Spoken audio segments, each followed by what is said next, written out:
ये दंगा पॉलिसी वाले लोग ही जातिवाद भड़का रहे हैं।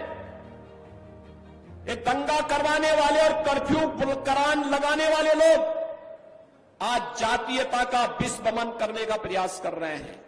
याद रखना, मैंने पहले भी कहा,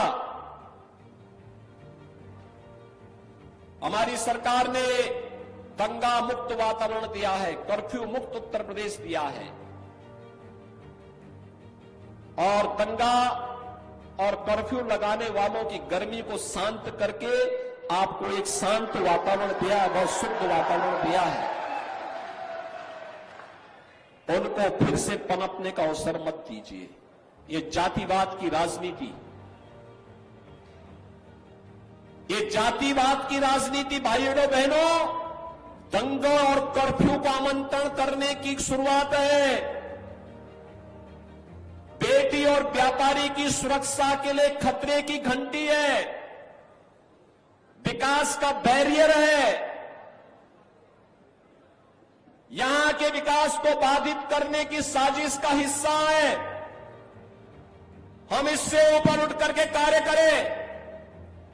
हमें सहारनपुर के अंदर, गंगोह के अंदर, लखुड़ के अंदर किसी भी प्रकार के दंगाइयों को, किसी भी प्रकार के भ्रष्टाचारियों को, किसी भी प्रकार के उन अराजक तत्वों को जिनके कारण यहां की बेटी, यहां की माताएं, यहां की बहनें, यहां का व्यापारी, यहां का अन्नदाता किसान, यहां का नौजवान, उसके जीवन के साथ खिलवाड़ होता हो, उसको हम यहां फिर से पनपने नहीं देंगे, चाहे वह कोई भी हो।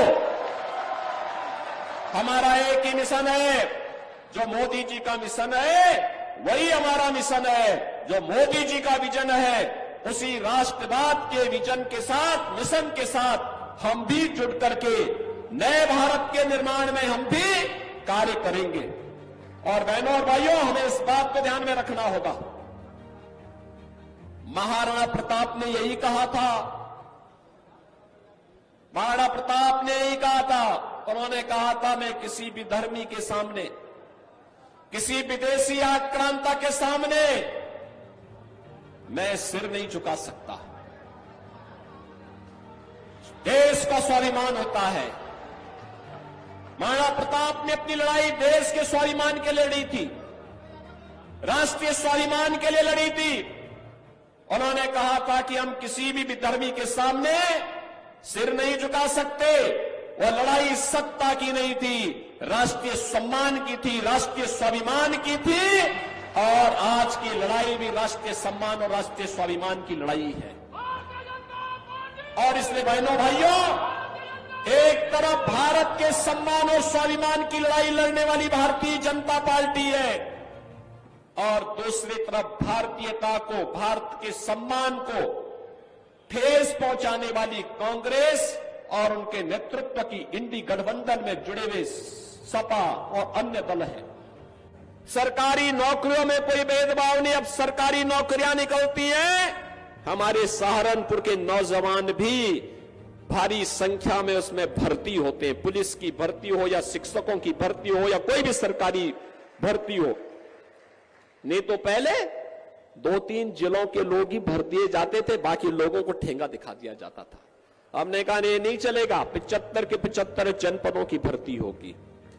और अगर कोई नौजवानों के भविष्य के साथ खिलवाड़ करेगा, उसके बाप दादों की भी प्रॉपर्टी को जब्त करके गरीबों में लौटाने का काम करेंगे।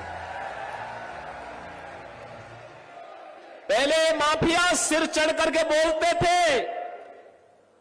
कैसे माफिया सिर चढ़ करके बोलते थे? छोटी छोटी बात को ले दंगा होता था। आज देख रहे होगे दंगा करने वाले भूल ही गए, दंगा भी कभी होता था। उल्टा लटका दिया जाता है उनको। दंगा करते हैं तो तुरंत पकड़ करके उल्टा लटका कर नीचे मिर्च का झोंका लगा दिया जाता है कि हमेशा के लिए भूल जाए। और अगर किसी निर्दोष व्यापारी और बेटी के साथ कोई दुर्व्यवहार करता है तो बहनों और भाइयों, उस समय उसकी क्या दुर्गति की जाती है, ये भी आपने देखा होगा। प्रयागराज का माफिया